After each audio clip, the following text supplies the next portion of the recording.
वो काय सांगणार 26 तारखेला मुंबईमध्ये दोघं राज ठाकरे आणि उद्धव ठाकरे हे दोघं एकत्रित एक आंदोलन करणार आहे. दिल्लीमध्ये जे प्रकार घडला त्याच्या विरुद्ध निषेध व्यक्त केले जाणार आहे. हे बघा, आता पूर्वी पण त्यांनी आता मला वाटते शिवाजी पार्कवर या ठिकाणी मोर्चा काढला होता. पण आता हे मोर्चे काढण्याचा उद्देश आपल्या लक्षात येतो आहे की ज्या पक्षांना कुठलंच प्लॅटफॉर्म नाही आहे ते याच्यामध्ये 100% संधी साधून घेत आहे. विद्यार्थ्यांवर झालेला अन्याय या गोष्टी सरकारही समजून घेत आहे. सरकारही आता या ठिकाणी चर्चा करायला तयार झालेलं आहे.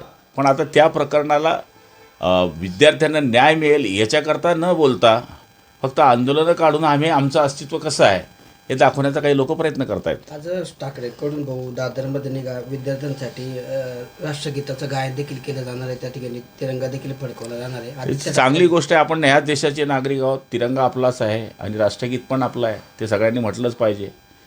ठाकरेंनी म्हटलं म्हणजे चांगलीच गोष्ट राहणार आहे. भाऊ काल त्या सोनम वांगचुक यांचं उपोषण सुटलं आहे जवळपास. मात्र कॉक्रोच जनता पार्टी जी आहे त्याचं दीपक बिचकू जे आहे ते पुढे आंदोलन कंटिन्यू करणार आहे. पुढे पण त्यांचं म्हणणं आहे की आमचं त्यांचीही समजूत सरकारने काढली पाहिजे आणि सरकार काढेल असं मला या ठिकाणी वाटतं. शेवटी ते विद्यार्थी आहे, देशाचे भावी नागरिक आहे. सरकारमध्ये काही गोष्टी होत असतात, काही चुका होत असतात. त्या चुका दुरुस्त करण्याचं कामसुद्धा सरकारने करण्याचा प्रयत्न या पुढच्या काळामध्ये करण्याचं आश्वासन या ठिकाणी देण्याचं जवळपास निश्चित झालेलं दिसतं आहे.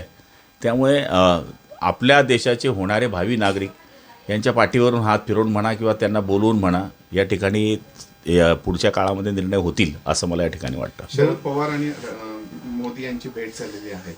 आता दोघं ज्येष्ठ नेते आहेत, त्यांची भेट नेहमी होत राहते. पण आता सध्या ह्या आंदोलनाच्या वेळीसची भेट होणं याच्याकरता वेगळ्या वेगळ्या चर्चा लोक करत असतात.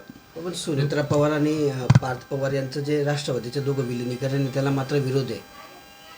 मला माहीत नाही त्यांच्या कोणाचं विलिनीकरण होतं आहे आणि कोण करतं आहे ते काही माहीत नाही. भाऊ आज संसदेमध्ये पेपरफुटी संदर्भात कायदा मांडला जाणार आहे. परंतु राहुल गांधी जे आहेत ते धर्मेंद्र प्रधान यांच्या राजीनाम्यावर ठाम आहेत. हे बघा, राहुल गांधी पहिल्यापासून त्या गोष्टीवर ठाम आहे. पण आता सत्र चालवायचं असेल, जनतेला न्याय द्यायचा असेल तर झालेली घटना ही त्याच्यामध्ये दुरुस्ती केलीच पाहिजे. पण पुढच्या काळामध्ये आता राज्याकरता आपण वर्षभराकरता काय करणार आहोत त्याच्याकरता सत्रामध्ये हे सत्र असतं.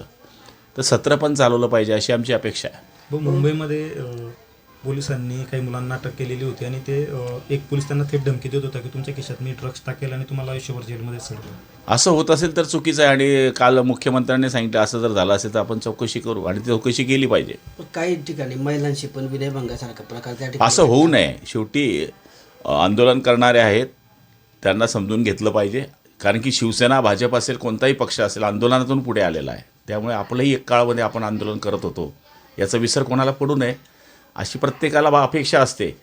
त्यामुळे आम्हालाही तो विसर पडणार नाही अशी खात्री आम्हाला आहे. देशाचे पंतप्रधान जे आहेत नरेंद्र मोदी त्यांची काल त्या आंदोलनावर प्रतिक्रिया समोर आली आहे. त्यांचं म्हणणं आहे की हा जो सगळा पेपर घोटाळ्याचा विषय आहे आपण हा फास्ट ट्रॅक कोर्टामध्ये चालवणार आहे आणि या संदर्भात कडक कायदा करण्यासाठी आज संसदेमध्ये विधेयक आता पंतप्रधानाने बोललं म्हणजे आपण त्याच्यावर बोलणं उचित होणार नाही.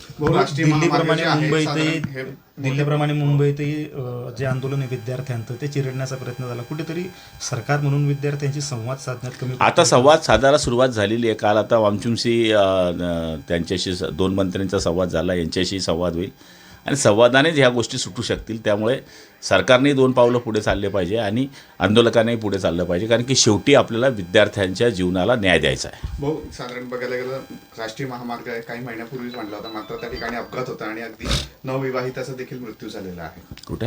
जळगावचा राष्ट्रीय महामार्ग विद्यापीठाच्या समोर कोटनगर ते पालदेव रस्त्याला 4 महिन्यातच तडे पडलेले आहेत आणि तडे असे पडले की डायरेक्ट टू व्हीलर चारचाकीचे अपघात. ठीक आहे, आपण त्या संबंधित अधिकाऱ्यांना चौकशी करायला लावू आणि असं जर झालं असेल तर कुठे गतिरोधक टाकता येतात का त्याचाही विचार करू.